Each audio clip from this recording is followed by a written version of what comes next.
What's up everyone, welcome back to another video. And this video I'm going to talk about how to fix Discord loading chunk failed error that is happening for many of the users right now and how we can fix this app. So let me directly get into a step.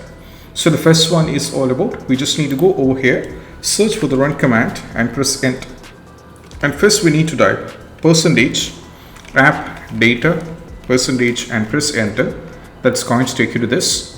Expand this, scroll down and navigate to the folder named Discord, and if you find the folder named Discord here, right click and go for the trash icon and delete it.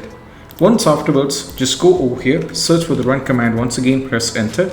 This time %local app data % and press enter.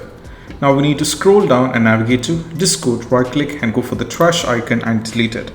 Now once afterwards, we just need to go over here, open your Google Chrome, you can go anywhere else here, just search for the Discord, and now we need to download the Discord once again and try installing it back, and you have to check. These are the steps, and most probably the issue regarding this will be completely fixed. And I hope this video is helpful. That's it, bye bye.